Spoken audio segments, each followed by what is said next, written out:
So are you struggling to get noticed as a new YouTuber? Trust me, I totally understand where you're coming from, because it totally feels like sometimes you'll have better odds either getting struck by lightning or hitting the lottery rather than YouTube recommending your content. Now in today's video, I'm gonna give you some really solid tips that I think can really help you. And even for myself as a seasoned YouTuber, I guess you could say, I have to remember to execute some of these things within my own channel. Now, if you get value out of this video, I do have a small ask for you. If you could just caress that like button, I would greatly appreciate it. So the first mindset shift that you really have to have if you want to get noticed on YouTube is pretty much you have to stop saying that YouTube is saturated. Now, to be fair, there are some niches that are more saturated than others, but instead of saying YouTube is saturated, say YouTube is competitive,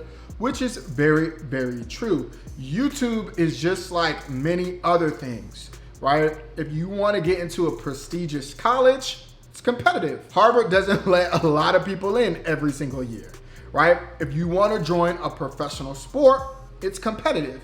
If you want to be a CEO of a Fortune 500 company, it's competitive.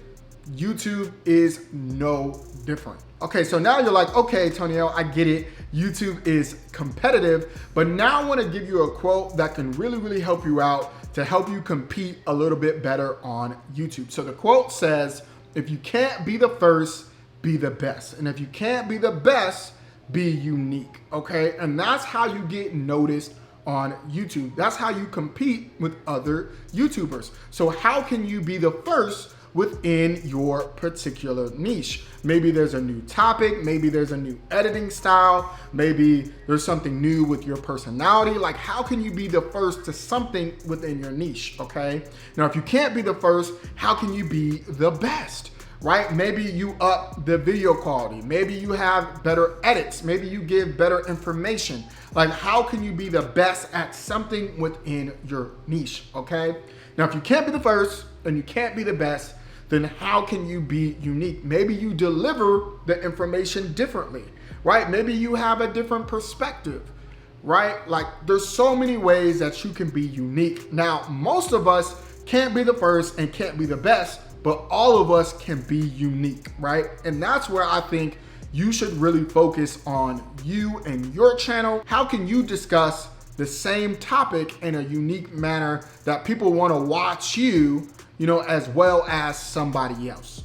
So the second thing that you really want to think about is you really want to study your audience, okay? Like, study your audience like a hawk. Look over your analytics, look at the videos that you've created, and start to pick out what videos are doing the best and double down on that. Because if you really want to get noticed on YouTube, the way to do it is to start building momentum with your core audience.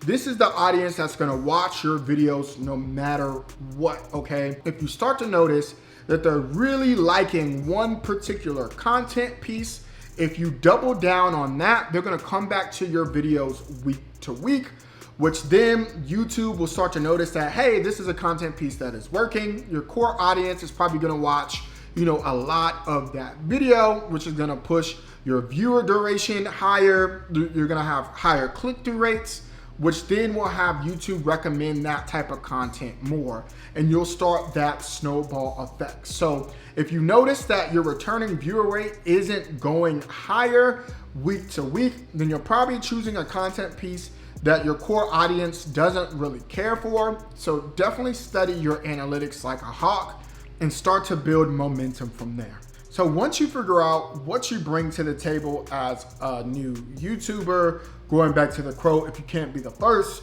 be the best. If you can't be the best, be unique, right? And then once you figure out what your audience wants from you, the last thing that you really have to work out and master is your title and thumbnail strategy. Now, if you want me to tell you my own personal title and thumbnail strategy, I have no problem making that video for you. Just let me know in the comments down below. But to be very transparent, your title and your thumbnail is one of, if not the most important factor in getting views on YouTube. If you get this wrong, you're gonna go through a world of hurt and struggle when it comes to getting noticed on YouTube. So if you're noticing when you click on your click-through rates of your videos, if your click-through rates are below 2 to 1%, then that means people are seeing your videos and they're not interested in the title and the thumbnail, and I recommend that you change it. Now, a good way to really figure out, if your title and your thumbnail is decent, I use an app called TubeBuddy. It's really, really good. It's free. Check it out in the link down below. But TubeBuddy is fire to letting you know whether or not, if this is a good title or thumbnail. Again, check it out. I use TubeBuddy all the time. But mastering your title and your thumbnail is very, very pivotal for your success if you really want to get noticed on YouTube. So that is it for the video. Check out my last video here where I discuss how much money I made on YouTube with about 6,000 subscribers. I know you like it. See you soon.